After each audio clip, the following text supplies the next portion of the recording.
Voilà. Très bien, donc vous savez qu'on suit toujours le fil de la paracha et j'ai pensé opportun d'explorer la paracha de façon assez originale. Pour parler du thème donc, du conflit israélo-arabe, alors évidemment j'ai aucune compétence, j'ai quelques connaissances mais aucune compétence en termes de géopolitique. Donc c'est évidemment pas une conférence sur les enjeux de ce qui se passe actuellement au Moyen-Orient. Le but de l'opération, c'est juste d'essayer de voir quels sont les ingrédients qui ont été placés dans la Torah, dans la relation entre Yitzhak et Ishmaël. Yitzhak qui va porter la racine du judaïsme et Ishmaël qui va a priori être le père de ce qui s'appelle l'islam. Maintenant, il y a eu un contact entre ces deux grands personnages. Et je rappelle que d'après la traduction, Ishmaël a fait tchouva, il y avait des zones de friction entre Yitzhak et Ishmaël qui ont, par le biais de l'histoire, été arrêtés. Et on apprend d'un Rashi, enfin de la Torah elle-même, que Ishmaël a fait tchouva à la fin de sa vie. Et c'est la raison pour laquelle il est considéré comme un tzaddik à part entière.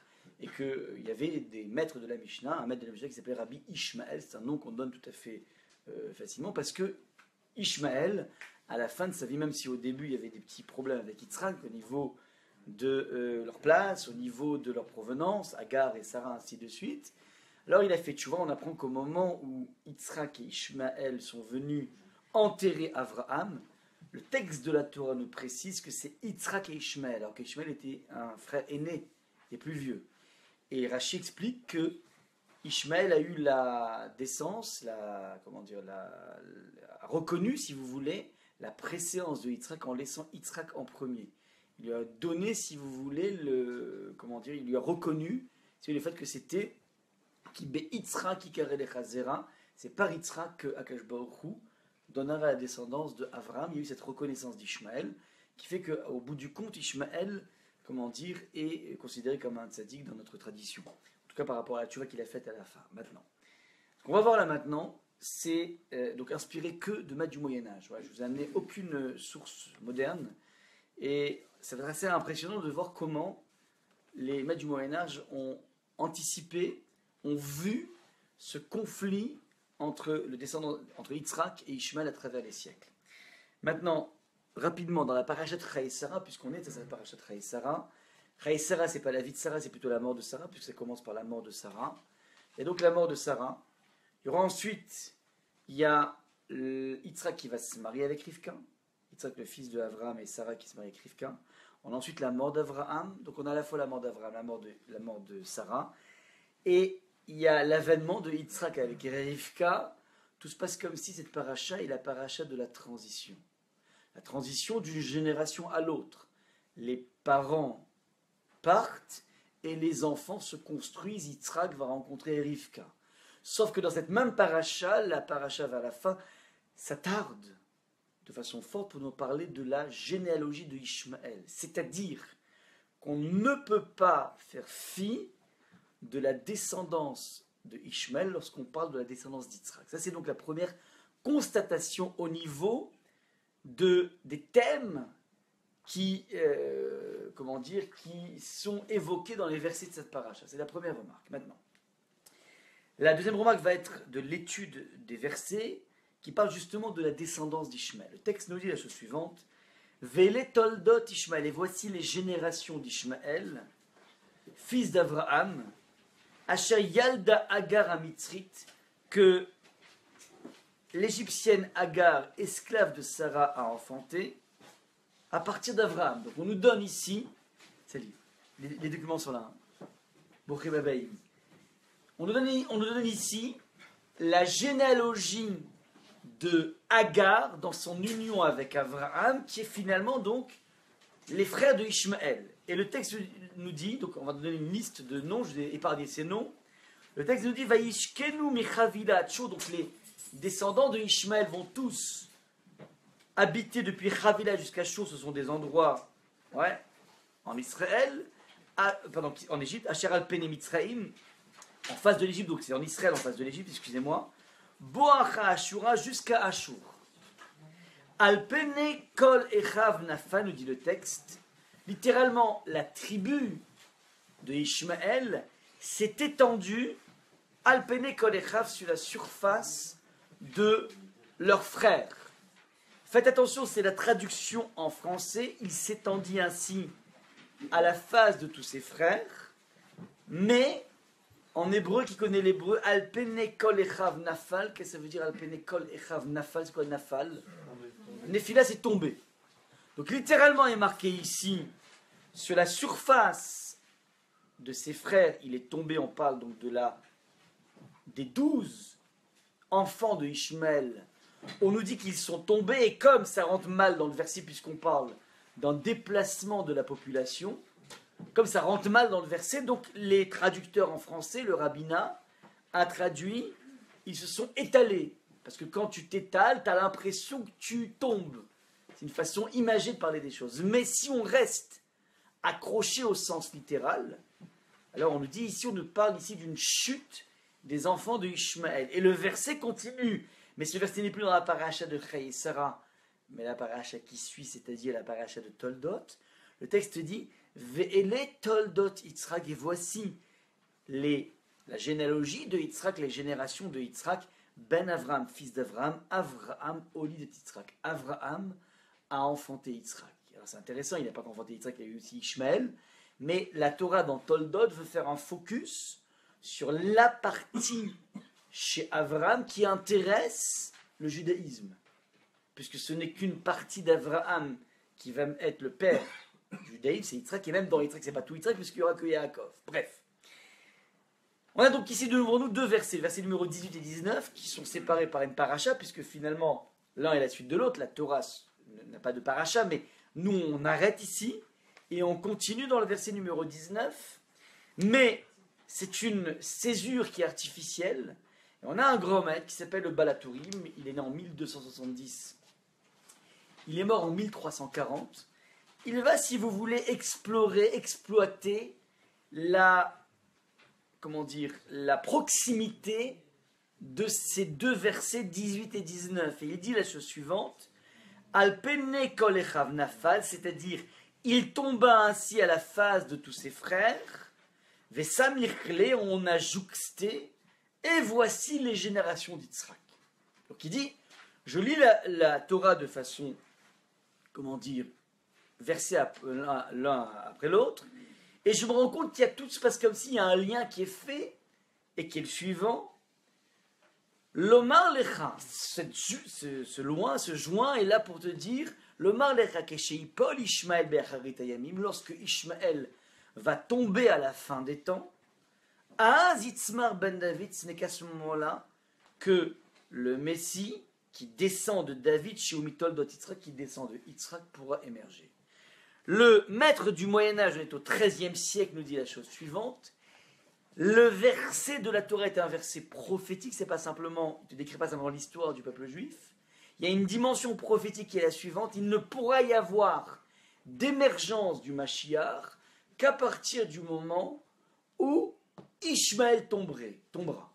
En fait, attention, tomber ne veut pas dire explosion nucléaire.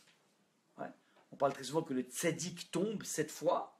C'est quoi tomber? Ça veut dire peut-être que toute la puissance de Ishmaël va au fil du temps s'affaisser. Regardez comment c'est assez impressionnant aujourd'hui. La raison pour laquelle le Qatar est de plus en plus présent dans l'économie mondiale, dans leur achat d'hôtels, dans leur achat de clubs de foot. Pour ceux qui ne sont pas au courant, le PSG est financé par les capitaux qataris. Alors, j'avais entendu un reportage là-dessus. Cette volonté d'hégémonie du Qatar est liée à une raison très simple. Ils savent pertinemment que dans quelques dizaines d'années, ils n'auront plus la dragée haute avec le pétrole. Puisque de plus en plus, on est en train de trouver des sources d'énergie renouvelables, on trouve des sources qui permettent de plus en plus de faire baisser notre facture d'électricité. Et c'est pas qu'au niveau des moteurs Android de Toyota, qui ont été un peu les premiers à mettre ça en place.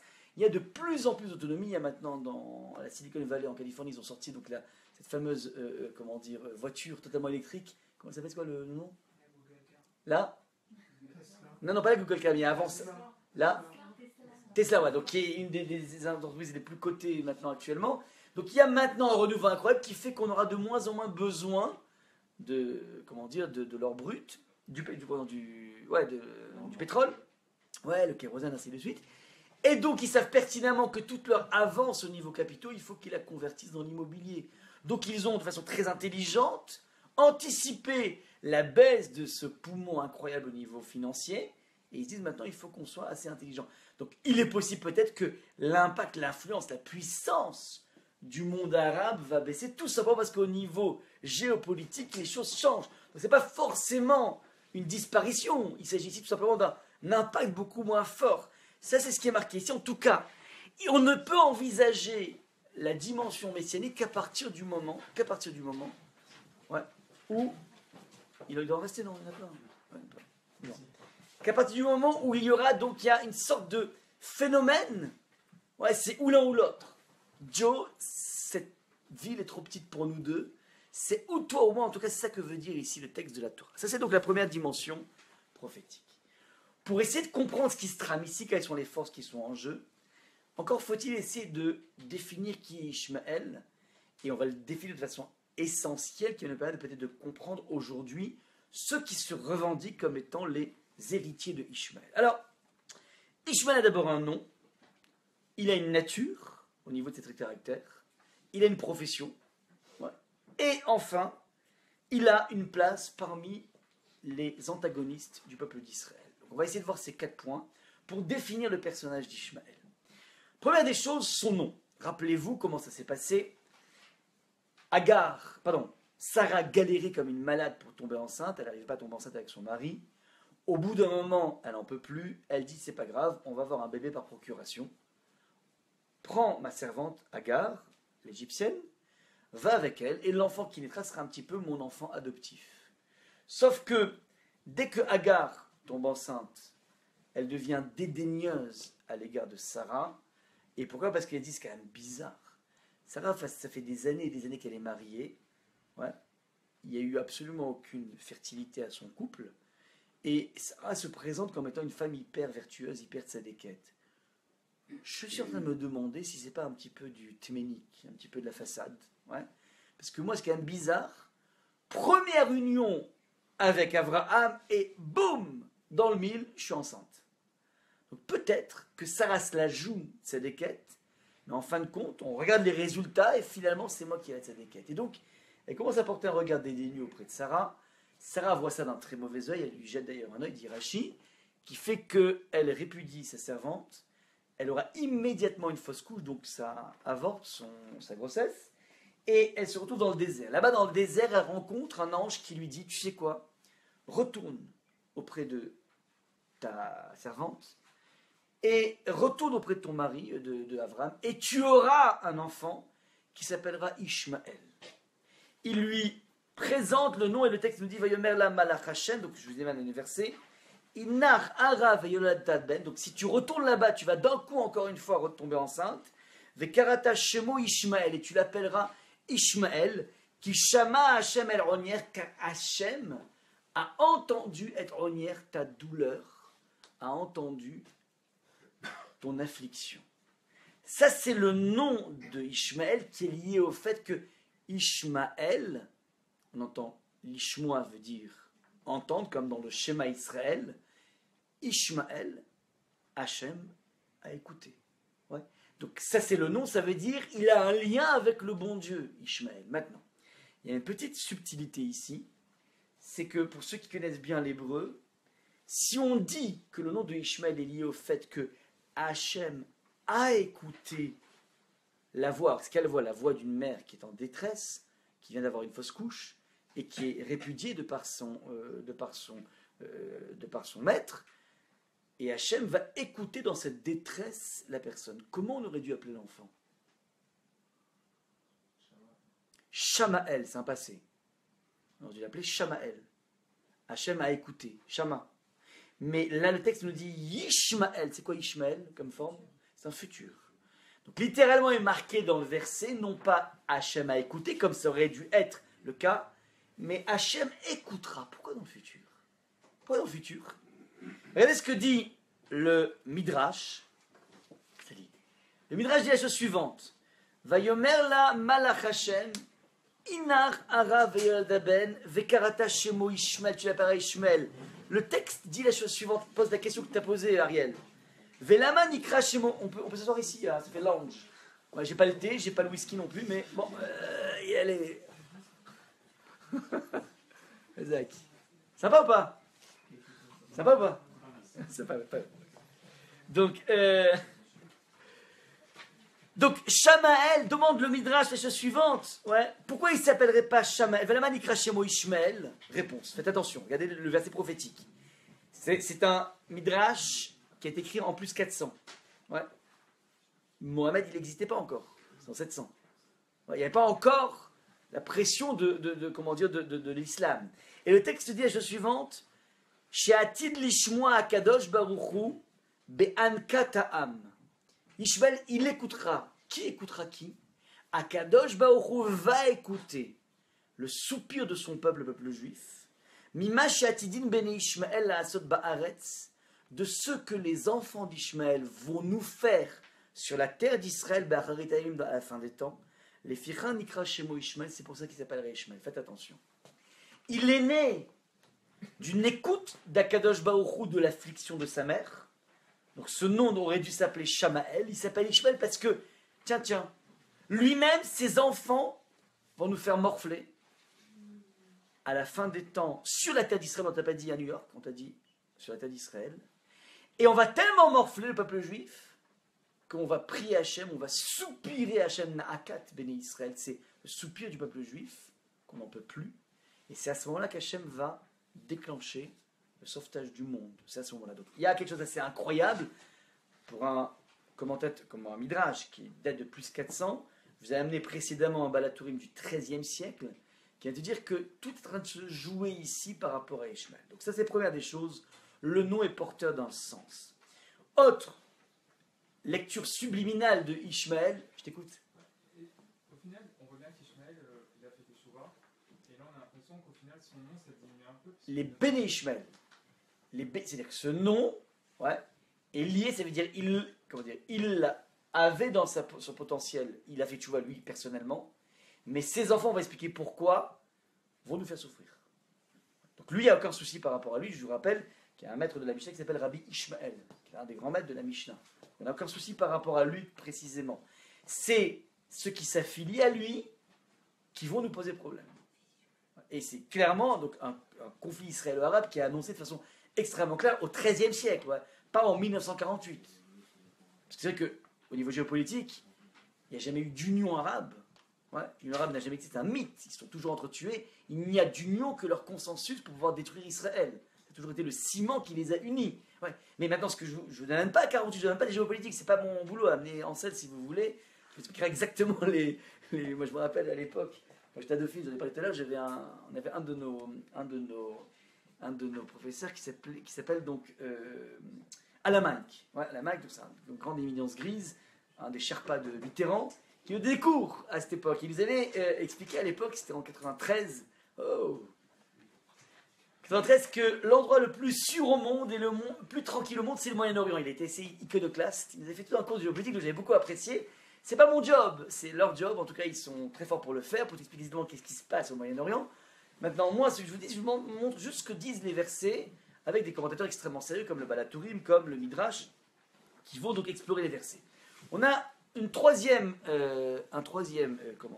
commentaire qui est celui d'une lecture sophistiquée d'un verset. On avait un prophète qui s'appelait Bilam. Bilam, donc lui, est venu prophétiser contre Israël a priori. Il a fait une poésie absolument magnifique, splendide. Ça mériterait de faire des cours entiers sur la façon dont Bilam s'est exprimé. C'est beaucoup plus beau que la poésie de David Ameller. Ouais, donc la façon dont s'exprime Bilam, c'est la fine fleur du Lachon HaKodesh, dans la paracha de Balak. Et là-bas, il dit un truc incroyable, il dit « Vaïssa Meshalo », il proféra encore son oracle et il dit « Oy mi yichye mi sumoel » Malheur, hélas, qui pourra vivre? Alors, ils traduisent mal quand Dieu ne l'a pas voulu. Mi sumoel, c'est-à-dire le moment où Hachem portera son regard.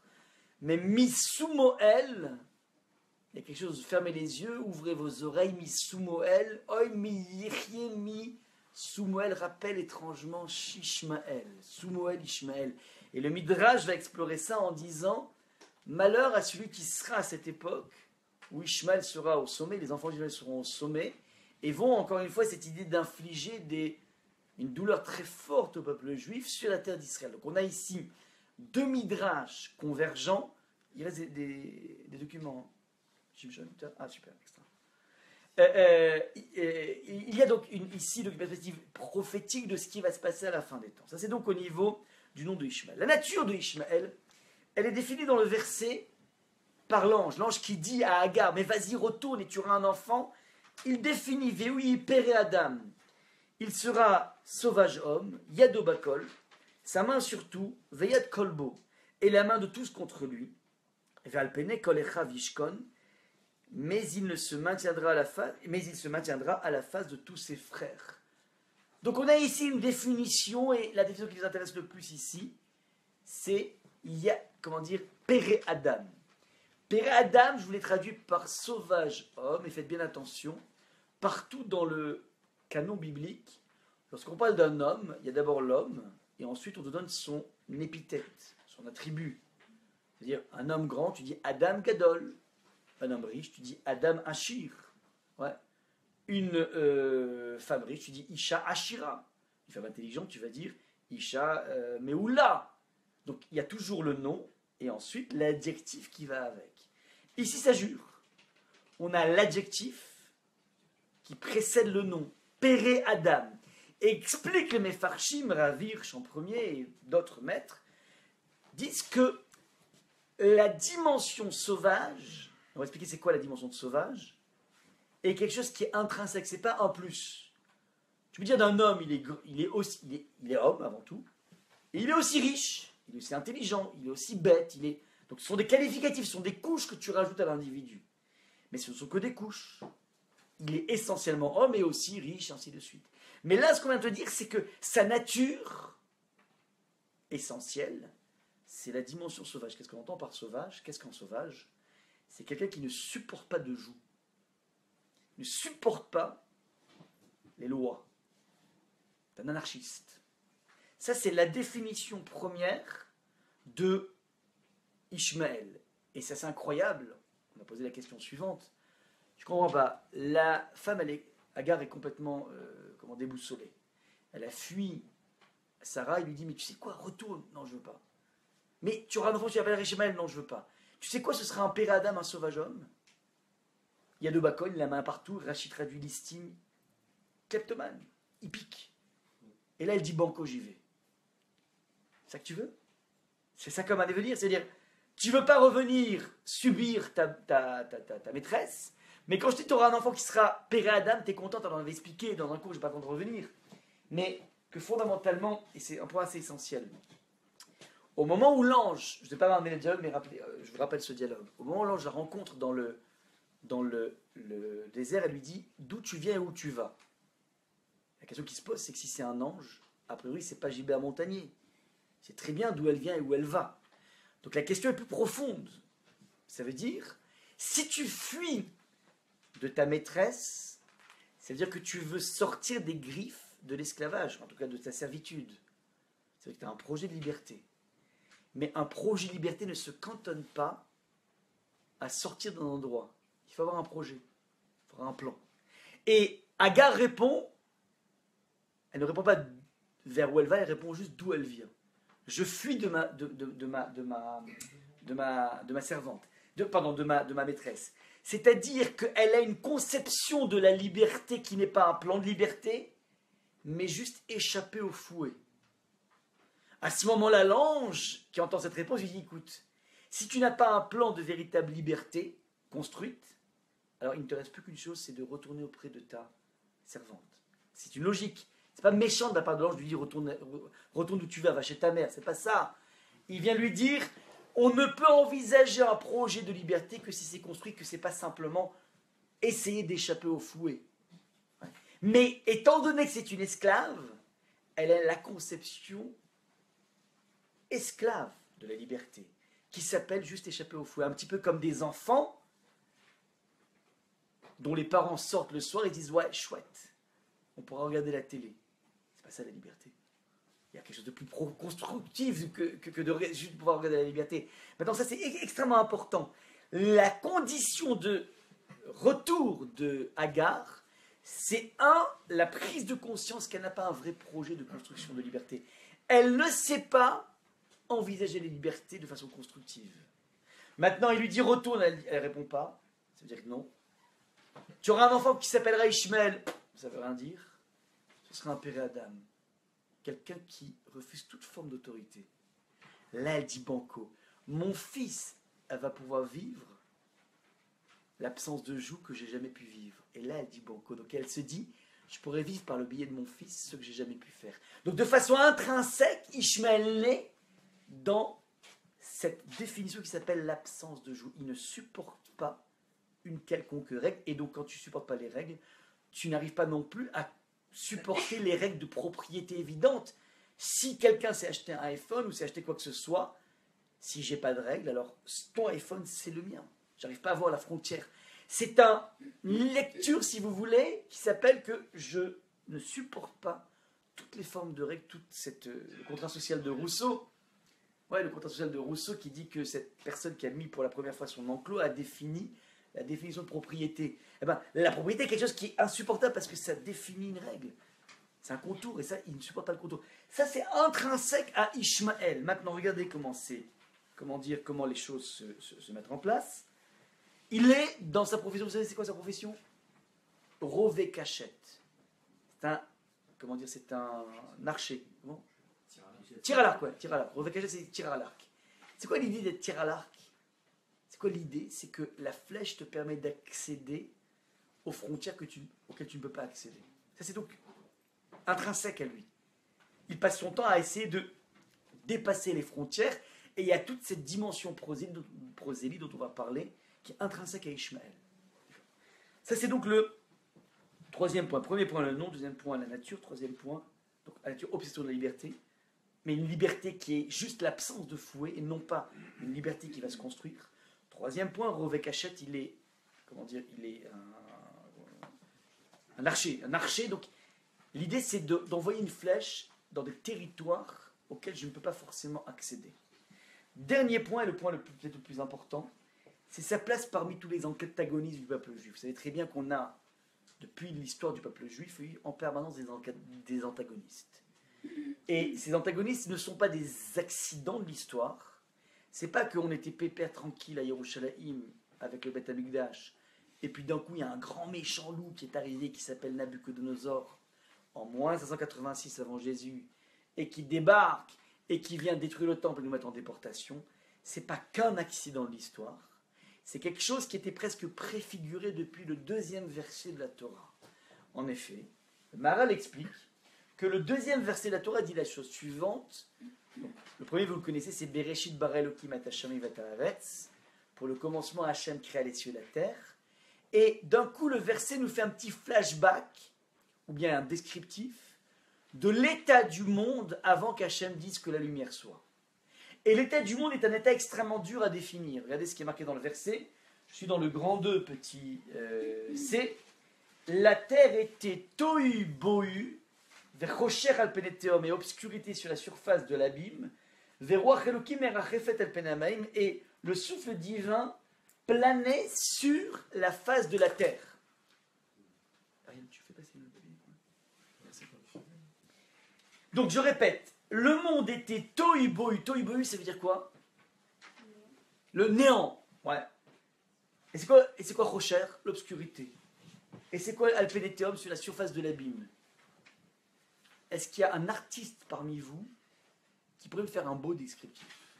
Moi, je connais quelqu'un qui serait susceptible pour le faire. Elle s'appelle Batsheva Bouskila. Ah, je la connais. Ouais. Mais ça, je pense que ça, elle n'arriverait pas. Moi, je vise plus haut. Moi, À part Steven Spielberg. J'en connais un, mais il est mort. À part Steven Spielberg, je ne sais pas qui pourrait nous donner un film de cet état de la préhistoire. Joseph Haydn. Pas mal.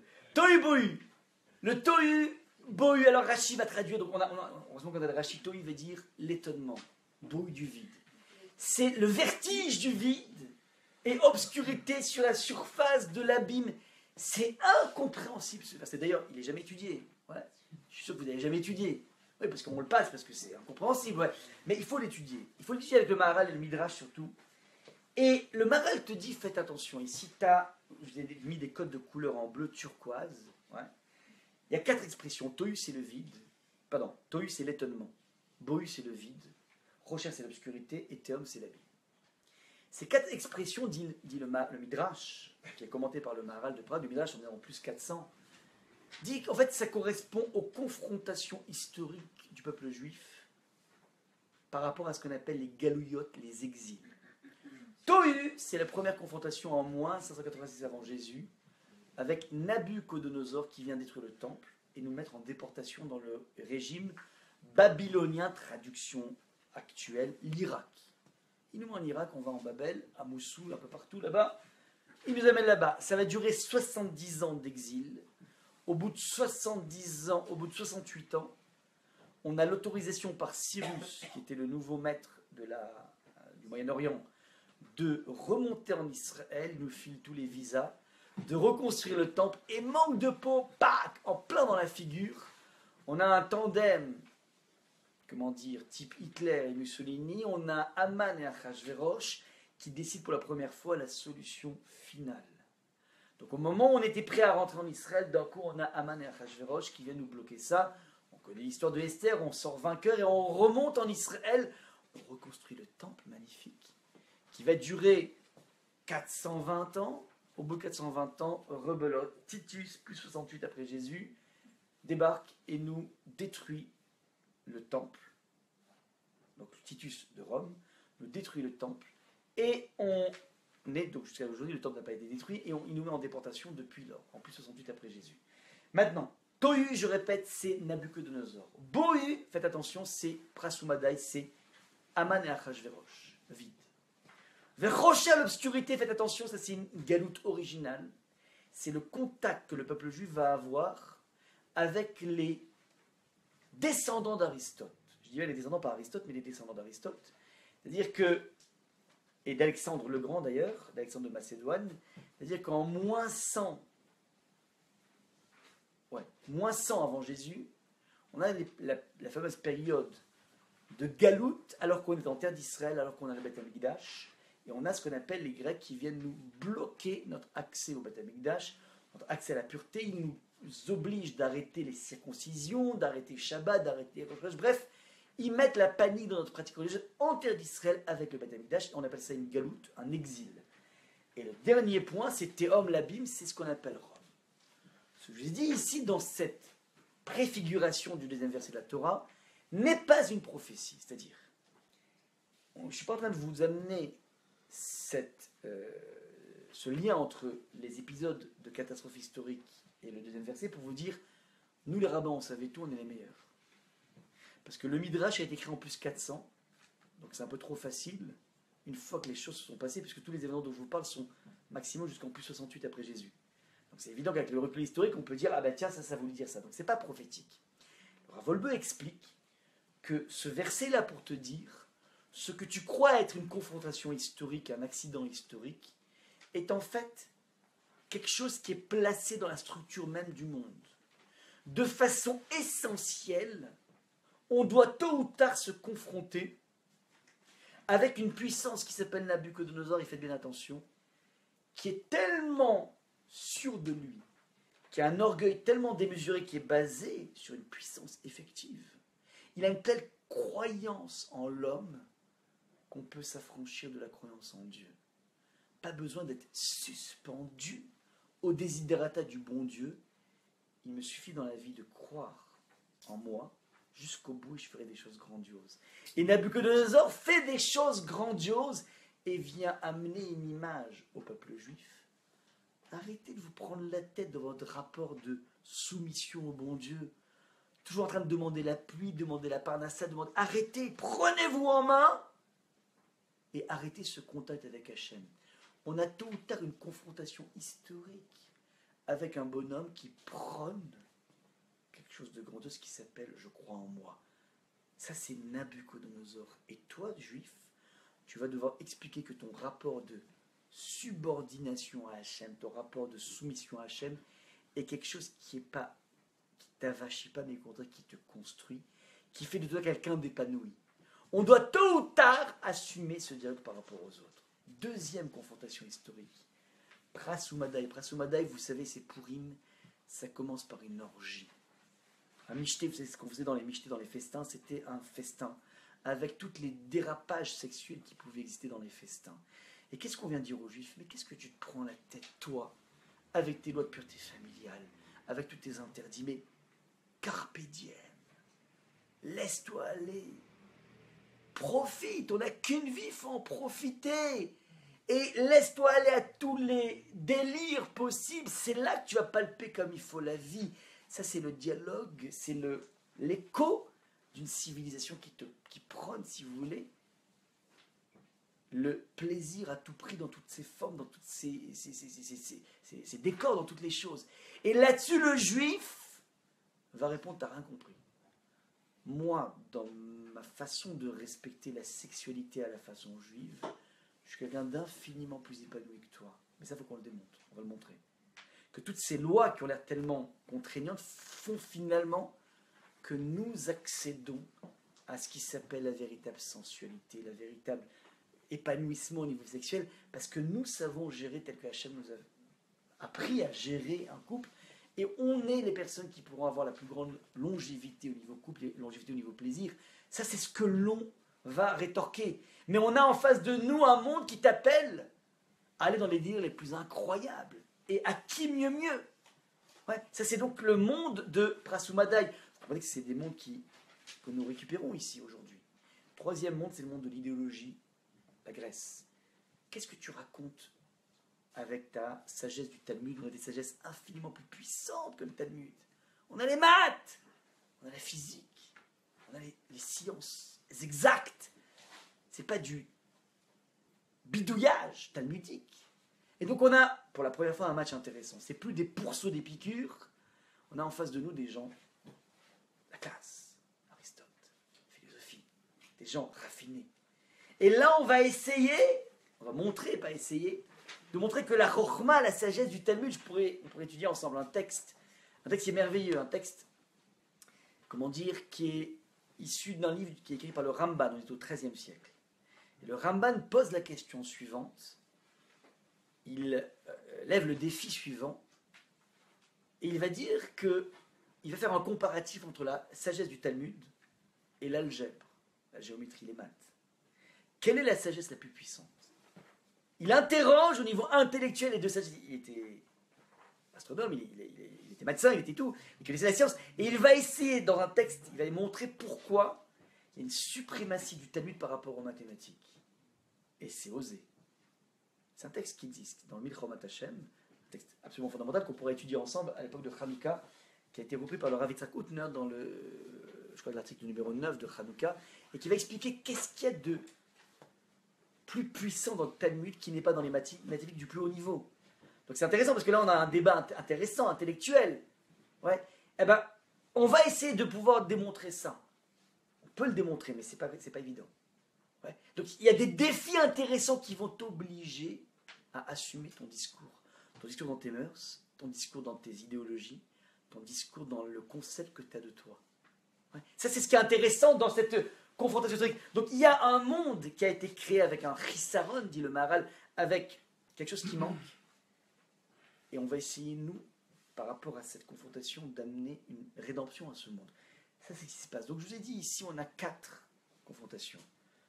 L'Irak, Nabucodonosor. La deuxième, c'est Prasoumadai, Aman et Assuérus.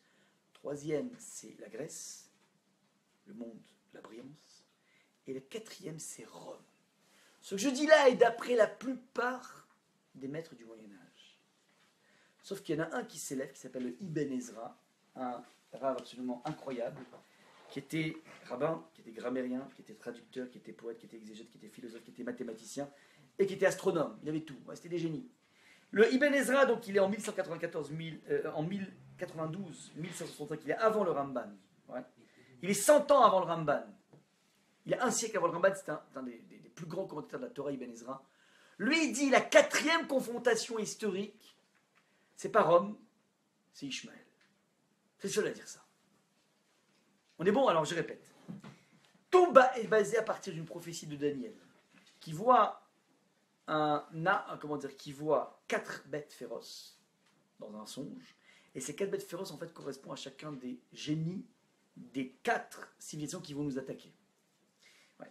Et la divergence d'opinion entre le Ramban et le Ibn Ezra, c'est de savoir qui est la quatrième bête. Le Ibn Ezra dit c'est Rome, c'est Titus. Pardon, excuse-moi, le Ramban, la plupart des commentateurs disent c'est Titus, c'est Rome. Et il y a un Ibn Ezra qui dit non, c'est Ishmael. Et donc lui, comment il s'arrange? Il dit voilà, on a effectivement eu 4 galouillottes. On a eu d'abord Nabucodonosor. On a ensuite Prasoumadai, c'est-à-dire Assuérus et Aman. On a ensuite la Grèce et Rome en même temps. C'est la même galouillotte, c'est la même chose. Et c'est pas bête de dire ça, parce que d'une certaine façon, Rome est en fin de compte l'héritier total de la Grèce. Ils ont tout pompé. Au niveau politique, au niveau artistique, au niveau, à tous les niveaux. Rome n'est que le reflet de la Grèce. Et donc, il nous reste donc que 3 galouillottes. Le 4e, c'est Ishmael. Ibn Ezra arrive et il dit c'est Ishmael. Là-dessus, le Ramban Nachmanides va attaquer Ibn Ezra. Vous savez qu'ils ne se faisaient pas de cadeaux entre eux. Il dit le Ibn Ezra a déclaré que la dernière confrontation du peuple juif, c'est Ishmael. C'est du n'importe quoi parce que tous les versets disent le contraire. Et la raison pour laquelle Ibn Ezra il a cru que c'était Ishmael, parce que comme il habitait dans une ville où il y avait beaucoup de morts, ouais, et qu'il souffrait du contact avec les enfants d'Ishmael, donc il a eu l'impression que le dernier combat c'est ça, mais en fait c'est pas ça. Voilà un petit peu comment dire le Ramban essaie de régler avec 3 coups de cuillère à peau le conflit avec le Ibn Ezra. Cette façon de régler le conflit est bizarre. C'est pas des façons de parler entre Rishonim, de dire voilà, toi tu sais pourquoi tu dis ça? Parce que ton père il est pompier. Ouais. Alors le Maharal de Prague va expliquer ce débat. Et le débat, je vous ai marqué le Maharal qu'il faut connaître, et c'est comme ça qu'on va bien cerner exactement ce qui se trame. Les gens demandent où se trouve une allusion à l'exil de Ishmael. Le Maharal c'est au 1520-1609. Déjà, il flirte avec le XVIIe siècle. Il est avec le XVIe siècle. Et déjà, il y a un essor très fort du monde de l'islam. Et le Maharal pose la question, mais où se trouve, on a une nation qui monte, l'islam, et où se trouve une allusion de l'exil de Ishmael, qui est une nation tellement grande et forte? Donc ils disent, c'est quand même bizarre. On nous a parlé jusqu'à présent que de Grèce, de Rome, de l'Iran et de l'Irak. Mais pourquoi les textes ne parlent pas de Ishmael? Alors le Maharal répond de la façon suivante. Réponse. La Torah n'a pas évoqué Ishmael, car les versets ne parlent que des nations qui ont hérité leur pouvoir d'Israël, et ce sont les 4 nations, c'est-à-dire, elles sont nées de la fin de notre royauté. Le combat avec Nabucodonosor, c'est, étant donné que nous n'avons pas un rapport suffisamment fort avec Hachem, alors on laisse un espace qui va être pris, tout simplement, par Nabucodonosor qui dit, mais on peut se passer d'Hachem. Moi, j'ai telle et telle polynisation, d'ailleurs c'est intéressant. Rome, aujourd'hui, c'est un méli-mélo de tous ces courants. Aujourd'hui, un juif, dans le monde occidental, il est soumis à plusieurs courants. Soit tu vas avoir une telle confiance en toi, en ta force, que tu vas évacuer Hachem. Tu pourras même dire, bah, oh Hachem, mais au fond, toi, tu sais très bien que c'est ton diplôme qui t'a permis de faire ça, et c'est ta police d'assurance qui te permet de ça, et c'est ton carnet d'adresse de médecin qui te permet de te guérir. Tu ne crois plus vraiment au lien avec Hachem. Première tentation d'un juif. Dans un juif, il n'a pas besoin de faire un dessin. Tu marches dans la rue, tu vois un petit peu à quel point tu es tenté de te laisser aller à toutes les dérives possibles.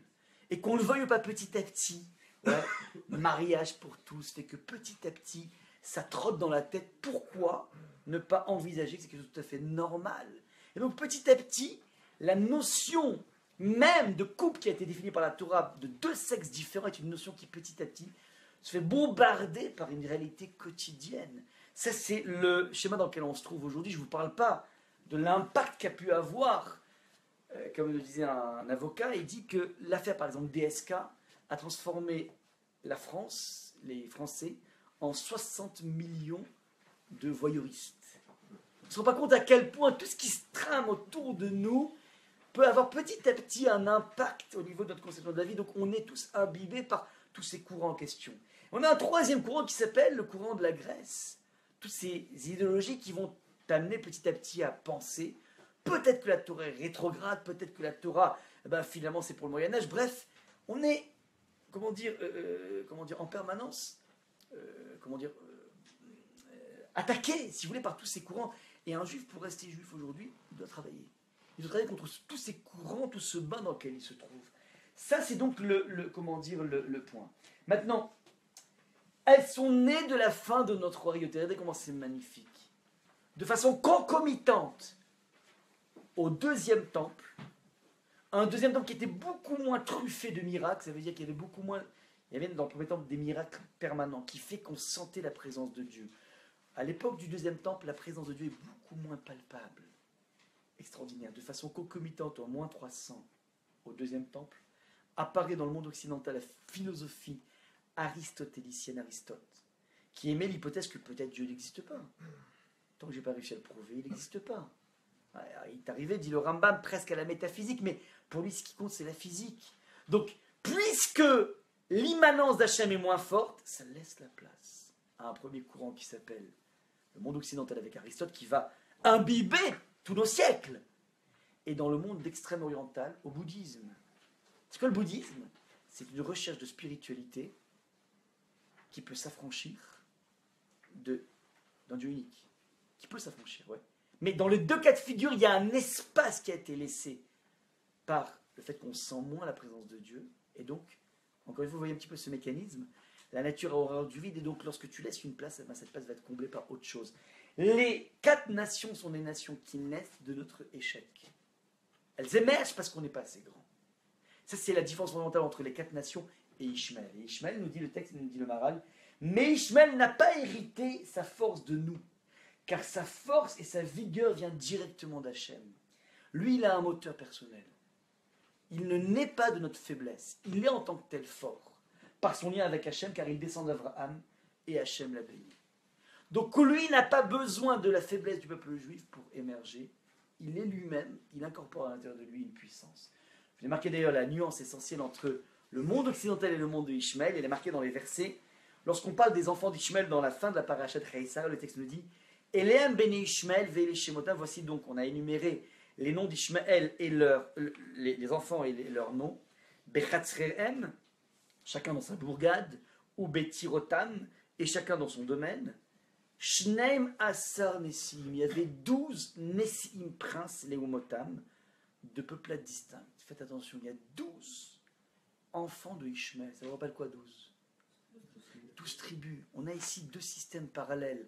Tu as 12 tribus chez Yaakov, tu as 12 enfants de Ishmaël, qu'on appelle des Nassis. C'est quoi Nassi? C'est un prince. Un prince, c'est quelqu'un qui incorpore une certaine forme de sang royal. Il a le sang bleu, le prince. Par opposition, regardez comment on définit la descendance de Esav, qui est le monde occidental, Rome, et les Aloufé Bene Esav. Voici, Aloufé, c'est quoi Alouf en hébreu? Ce sont les généraux.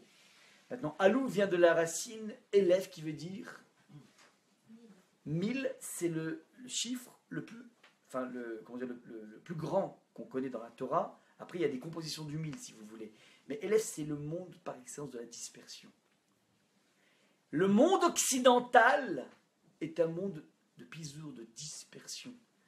Les généraux en question, en fait, ne sont que le principe général, c'est celui qui règne sur 1000 personnes, c'est-à-dire qu'il n'y a pas une idée d'unité ici et une idée d'agrégation d'individus. Et ça avait le monde de la dispersion, tout simplement parce qu'il n'incorpore pas en lui un moteur personnel. Il n'est grand que parce que les Juifs sont bas. Il naît de nos échecs, par opposition à Ishmaël qui lui incorpore à l'intérieur de lui d'ores et déjà une certaine forme de malchoute, parce qu'il a le nom de Dieu à l'intérieur de lui, Ishmaël, primo, et secondo, on va voir exactement quels sont les mitzvot que fait. On tourne le document, on va voir un petit peu quelles sont les forces antagonistes. Jusqu'à présent, on a défini Ishmaël, et comment il se positionne dans le combat par rapport à nous. Ce qui est intéressant, c'est que le combat va être tout autre. Jusqu'à présent, le combat avec les 4 nations est un combat dans lequel ils essaient de nous attirer sur notre terrain. Laisse-toi aller à tous tes désirs. Laisse-toi aller avec cette idée que tu peux t'affranchir d'Hachem. Ils viennent nous sortir de notre lieu de prédilection. Ça, c'est le travail que font les nations. Ishmaël, c'est beaucoup plus subtil. Lui, il joue à domicile. Il vient sur notre terrain en Israël. Il vient revendiquer la propriété d'État d'Israël. Si il y a une telle focalisation aujourd'hui sur Yerushalayim, c'est que parce que fondamentalement, le monde arabe, les enfants d'Ishmaël, savent pertinemment que c'est là que va se jouer le match final. Ils viennent sur le ring final de l'histoire, c'est-à-dire Yerushalayim, et c'est sur Yerushalayim qu'ils viennent essayer, non pas de lui dire arrêtez de servir le bon Dieu, laissez-vous aller à toutes vos pulsions, non. Ils viennent dire c'est pas vous les Juifs, c'est nous les vrais croyants. C'est nous les vraies personnes qui sont dans un lien avec Hachem. Regardez comment c'est magnifique, de façon préfigurée, au moment où Abraham, pour essayer de définir exactement comment Ishmaël fonctionne. Le texte nous dit la chose suivante. Au moment où Abraham reçoit des anges qui sont censés venir le guérir après sa Brit Mila, lui annoncer la belle nouvelle que dans 1 an sa femme aura un enfant, et le 3e était là pour aller détruire la ville de Sodome. Le texte nous dit Veine Shosha Anashim, voilà 3 hommes. Et Rashi explique qu'il pensait que c'était des Arabes. Aravim, nous dit le texte. Alors, le texte nous dit la chose suivante. Dès qu'il les fait rentrer chez lui, il leur dit Yukarna me'at ma'im, qu'on aille quérir un peu d'eau. Verachatsu raglechem, et allez vous laver les pieds. Vous imaginez, vous recevez quelqu'un à la maison. Je dis 2 secondes, tu te laves les pieds d'abord. Honteux! C'est quoi cette façon de recevoir, lui qui était tellement dans l'hospitalité? Alors le texte nous dit Veishanu takada, et après vous pourrez vous reposer. Rachid explique c'est quoi cette idée de leur faire laver les pieds, c'est horrible. Réponse Kasavour Shem Aravim, Shem Ishtachavim la Avak Raglehem. Avram pensait que c'était, faites attention, des Arabes qui se prosternent à la poussière de leurs pieds. Et Abraham était pointilleux de ne pas faire pénétrer des éléments devant lesquels on s'est prosterné. Si, je reprends le schéma. S'ils se prosternent à la poussière de leurs pieds, donc la poussière est un objet de culte. S'ils arrivent avec la poussière sur leurs pieds, donc il faut à tout prix enlever cette poussière parce que ce sont comme des petites idoles. Ça, c'est le calcul que fait Abraham. Maintenant, là-dessus, sur ce Rashi, on pose une question suivante. Primo, c'est vrai que les enfants d'Ishmaël se prosternent à la poussière de leurs pieds, mais pas de façon idolâtre. Et, primo, deuxième chose, c'est quoi cette idolâtrie bizarroïde? On connaît plein de modes d'idolâtrie. On connaît des statues, on connaît la mythologie, on connaît le fait de se prosterner devant le soleil, devant la lune, devant une effigie. Mais on n'a jamais vu une prosternation devant de la poussière. Quel est le sens de se prosterner devant la poussière de ses pieds? Ça, c'est ce qu'il faut comprendre dans le Rashi. Alors, l'élément de réponse, c'est le suivant.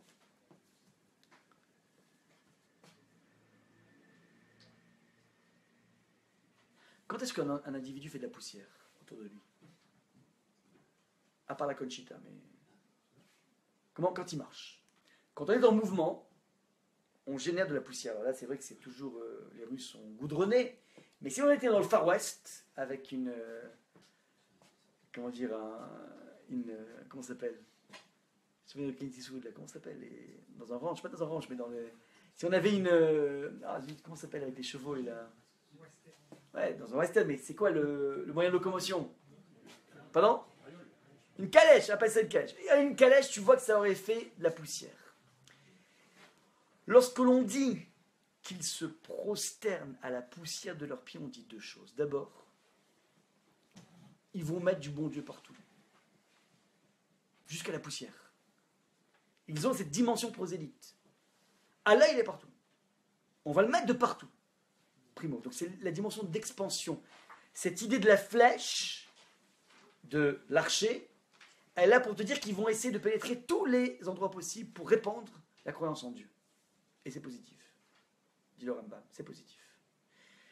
Deuxième chose, c'est quoi se prosterner sur ma démarche?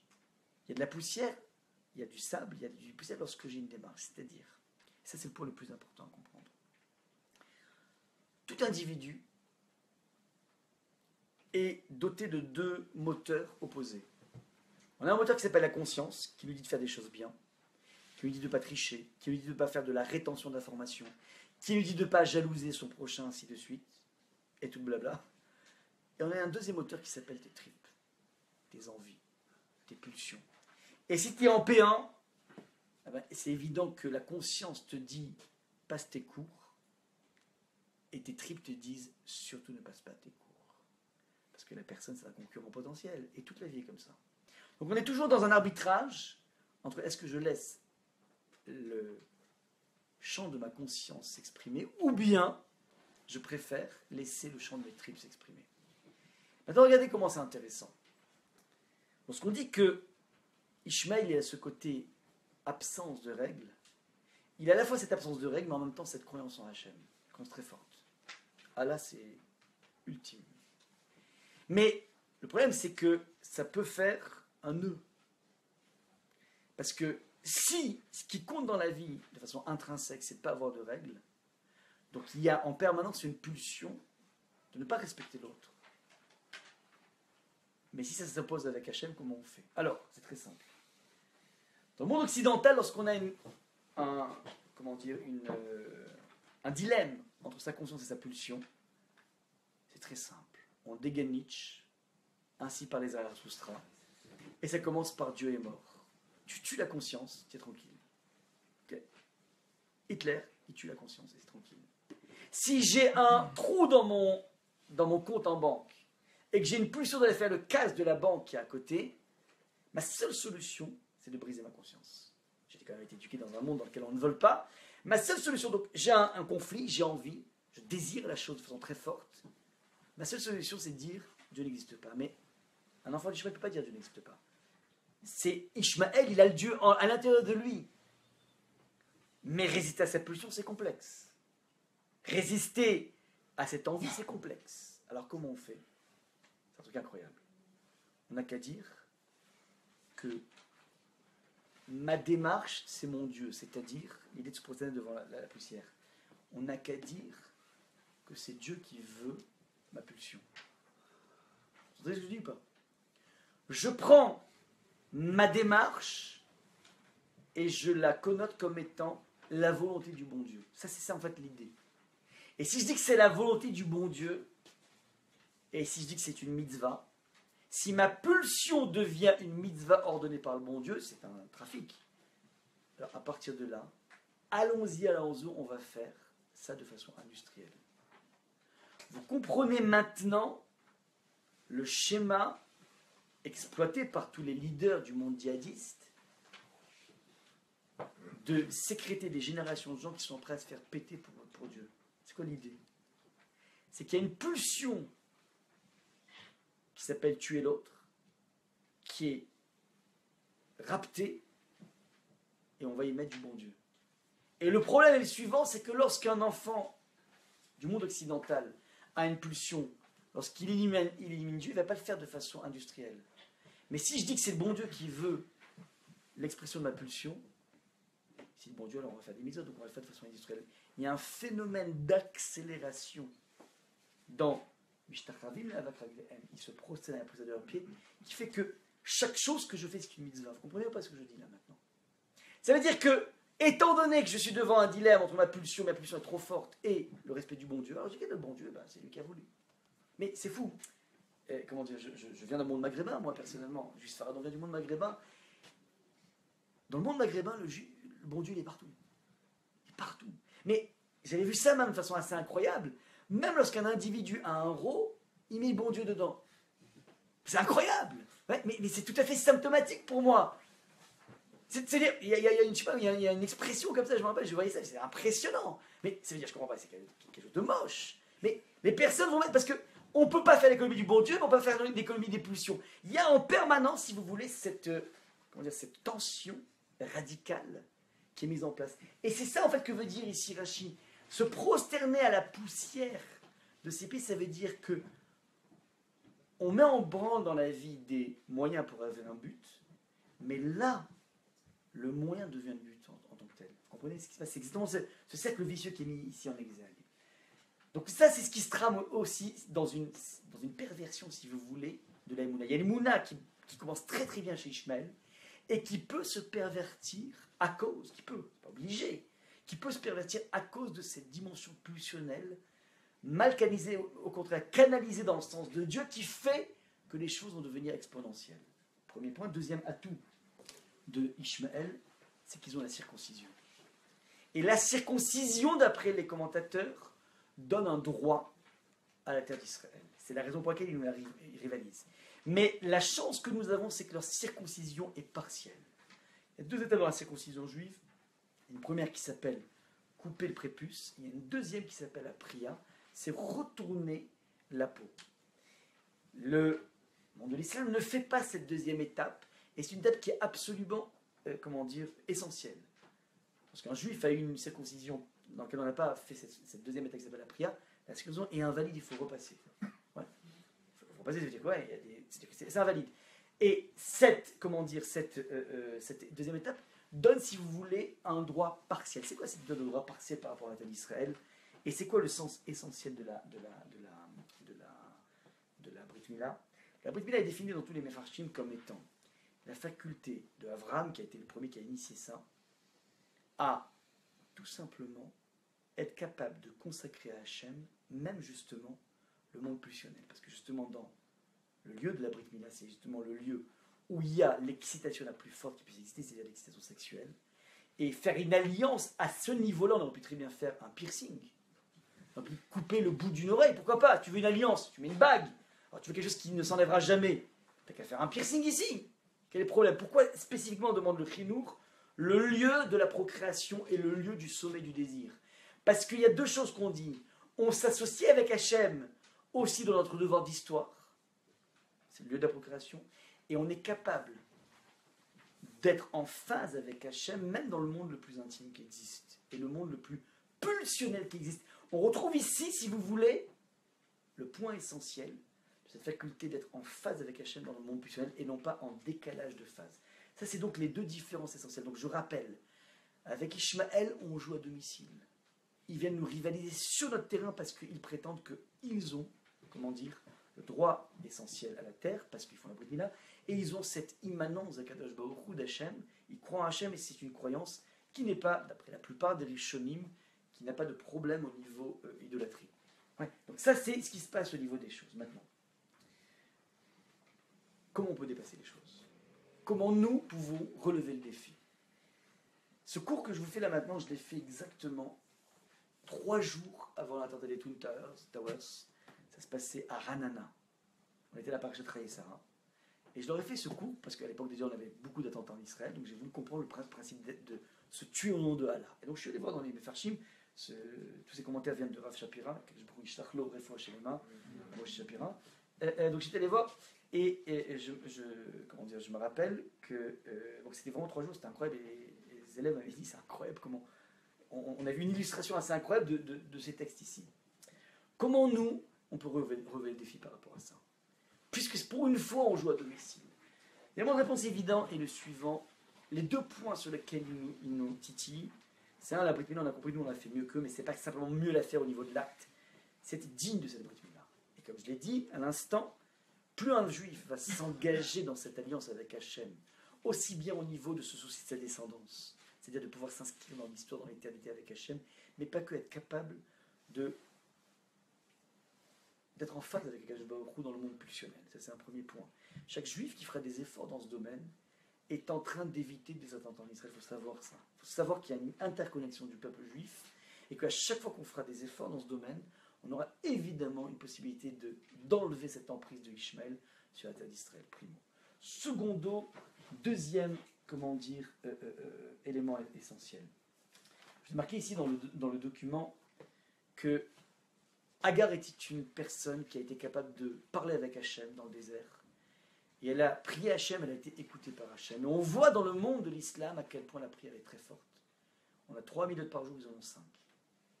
Ils sont très forts là-dedans. Il y a une immanence de Allah qui est absolument incroyable. Maintenant, faites attention. Il y a une subtilité extraordinaire dans le texte de la Torah, donc toujours cette paracha de Chaïsar et de Toldot. Le texte nous dit que comment s'est faite cette révélation de Agar de Hachem. Le texte nous dit Vatikra Hashem Hashem Adover et là, donc Hachem lui a parlé dans le désert. Ça, c'est une deuxième étape. Ouais. Une deuxième étape lorsqu'elle a été répudiée une deuxième fois avec son fils. Et Hachem a parlé avec elle. Et il a dit la chose suivante Ata kel roi. Donc, elle s'exprime, elle voit qu'Hachem s'est occupé d'elle dans le désert, il a trouvé de quoi boire. Alors elle dit Ata, toi Hachem, t'es quel roi? Tu es le Dieu visible. Qui amra agam alom ra'iti acharei. Explique Rashi, donc ça veut dire car j'ai vu même après avoir vu. Donc elle s'exclame dans le désert, elle dit c'est incroyable, j'ai vu après avoir vu. C'est quoi j'ai vu après avoir vu? Elle n'était pas aveugle. Qu'est-ce que veut dire ici? Agar veut dire un truc incroyable. Elle exprime ici sa surprise. Pouvais-je penser que même ici dans le désert, c'est un monde dans lequel il n'y a rien, je verrai les anges de Dieu après en avoir vu dans la maison d'Abraham? Ça veut dire j'étais à côté d'Abraham, que je vois un monde spirituel autour de lui, c'est normal, mais dans un désert où il n'y a rien, que la présence de Dieu est aussi immanente, où j'avais l'habitude de voir, ça c'est incroyable. Ça veut dire Agar a une acception du bon Dieu qui s'appelle chez Abraham, mais aussi elle est capable d'étendre le principe de la spiritualité jusque dans un désert. On retrouve ici la dimension prosélyte de l'islam qui va essayer d'amener la foi un peu partout. Ça, c'est la façon dont elle voit, comment dire, la présence de Dieu. Et c'est tellement fort chez elle qu'elle va appeler Alken Kara Be'er Lechayroi. C'est la raison pour laquelle elle va nommer le puits, un puits que Hachem lui a fait émerger, Be'er, le puits, Lechayroi, de la source du vivant qui me voit. Elle exprime le fait que même dans un endroit inédit, Akash Baruch Hu m'a vu. Iné ben Kadesh ou ben Baret, qui se trouve entre Kadesh et Baret. Va teled Agar le Avram ben, va écrire Avram Shemo, va benoua sheyelda Agar Ishmael, et juste après, Hachem va avoir un enfant, Avram va avoir un enfant qui s'appelle Ishmael. Ça veut dire, Ishmael est né de cette prise de conscience de Agar que Hachem il est partout. Et donc, Ishmael va diffuser le fait qu'Hachem est partout. Ça, c'est la dimension du lien avec Hachem. Maintenant, regardez le dépassement par Yitzhak. Yitzhak nous dit le texte. Yitzhak ba mi bo be'er lechayroi. Vous voyez les codes de couleur vert? Lui, Yitzhak vient du puits qui avait été inauguré par sa belle-mère Agar, Yoshev be'eretz Negev, qui habitait dans la contrée du Midi. Et le texte nous dit Vayetse Yitzhak la soie. Et il sort de ça. Il sort de cet endroit, du Be'er lechayroi où il était, et il va converser, se livrer à la méditation dans les champs, l'ifnoterev à l'approche du soir, et d'un coup il voit ces fameux chameaux qui arrivent, c'est la rencontre avec Rivka. Regardez comment c'est incroyable. On te parle d'un déplacement géographique de Yitzhak qui dépasse le puits de sa belle-mère, Agar, et qui va converser dans le champ. Tout le monde connaît le Midrash qui dit c'est quoi cette conversation? Il a institué à l'approche de la nuit la prière de Mincha. Il y a ici une suprématie que Yitzhak met en place par rapport à la dimension d'Agar. Agar a une dimension qui s'appelle même là où tu ne crois pas, Hachem est là. C'est-à-dire, tu as un contrôle fiscal, tu ne sais pas où tu en es, tu sais quoi, Hachem est là, ça c'est Agar. Tu as une souci, tu vois que tu es dans une impasse impossible, il n'y a aucune issue, tu es dans le désert, il n'y a pas de quoi boire, tu es au chômage, tu ne sais pas comment trouver un boulot. Tu sais quoi? Agar te répond. Hachem, il est même là, dans ce désert. Dans le désert de ta vie, Hachem, il peut intervenir. Ça, c'est la dimension sublime de Agar. Mais Yitzhak dépasse ça. Yitzhak dépasse et il va instituer une prière à l'approche de la nuit. Qu'est-ce que ça veut dire, la tefila de Mincha qu'il institue? Ça veut dire, c'est une prière qui n'est pas, faites attention, liée à une situation de trouble, à un contrôle fiscal, à un souci existentiel. C'est une prière qui est régulière, qui se met en place, dans lequel Yitzhak est debout et il parle avec Hachem. Manitou disait, la religion juive est une religion d'adulte puisqu'on parle face à face avec Hachem. On n'est pas ni, comment dire, en train de se prosterner, ni à genoux, comme deux autres religions monothéistes. On est debout avec Hachem, on a un rapport adulte avec Hachem. Qu'est-ce que vient initier ici? C'est un truc extraordinaire. C'est pas la situation critique qui fait que j'appelle Hachem. C'est déjà pas mal. C'est critique de penser à Hachem. Parce que des fois on n'y pense pas, on est tellement submergé par l'épreuve. Mais Yitzhak est en train de mettre en place une communication avec Hachem qui est déconnectée de la contingence. C'est le but essentiel de la prière. Vous savez, le but essentiel de la prière n'est pas de sortir d'accéder à quelque chose ou de sortir d'un problème, d'une impasse. Le but de la prière, c'est un but en soi, c'est de parler avec Hachem. Et le moyen, parfois, c'est justement la situation de crise. Très souvent, la crise est là que pour qu'on puisse communiquer avec Hachem. Si dans ta vie, tu as mis en place une communication fertile durant les moments de la journée dans lesquels tu vas pouvoir t'épancher auprès d'Hachem. Et chaque moment avec son éclairage, un petit peu comme ces toiles de Monet, qui sont toutes les mêmes et qui sont toutes différentes, parce qu'à chaque fois, il y a eu un éclairage différent de la cathédrale de Rouen, du pont Nénuphar. À chaque fois, il y a un état d'âme différent et j'aborde la Mida indépendamment de ce dont j'ai besoin. Ça, c'est la dimension que Yitzhak a mis en place. C'est communiquer de façon adulte avec Hachem. C'est là-dessus qu'on attend le peuple d'Israël, c'est-à-dire dans les deux points. La dimension pulsionnelle et la dimension de ce rapport puissant avec Hachem. C'est pas ronronnant, c'est puissant, mais qui n'est pas forcément lié à une contingence. Je finis en vous montrant ce fil de l'histoire absolument incroyable, toujours par un maître du XIIIe siècle, le Baal HaTurim, celui qu'on avait dit au début. Je l'ai dit, il était né pardon, en 1270, il est mort en 1340. Il fait la remarque suivante. C'est un verset, cette fois-ci, donc le fil de l'histoire, petit d, c'est un verset qui est tiré de la paracha de Vayeler, une des dernières parachutes de la Torah. Et le texte nous dit que Moshe est triste avant de partir du monde, parce qu'il dit qu'il y a dati achemoti, car je sais qu'après ma mort vous irez dégénérant, et que vous dévierez du chemin que je vous ai prescrit. Donc Moshe il est triste, il se dit, c'est bon, je suis encore là, ça va, je maîtrise les rênes, mais demain je pars, je sais très bien que ça va être la catastrophe avec vous. Ouais. Mais, et donc dit Moshe, vous allez vous détourner du chemin, mais vous appellerez à vous le malheur à la fin des temps, pour avoir fait ce qui déplaît au Seigneur, pour l'avoir offensé par l'œuvre de vos mains. Il annonce ici qu'à la fin des temps, par notre décalage par rapport à Hachem, Vekarata, dit le texte en hébreu, Etremara, vous appellerez vers vous le mal. C'est une expression très bizarre. Il dit qu'il y aura des problèmes, il ne dit pas vous appellerez le mal à vous. Et le Baal HaTurim, ce maître dont je vous ai parlé, fait la remarque suivante. Il a googlisé la Torah. Il a dit que cette expression bizarroïde intervient que 4 fois. Écoutez-moi bien, 4 fois dans tout le canon biblique.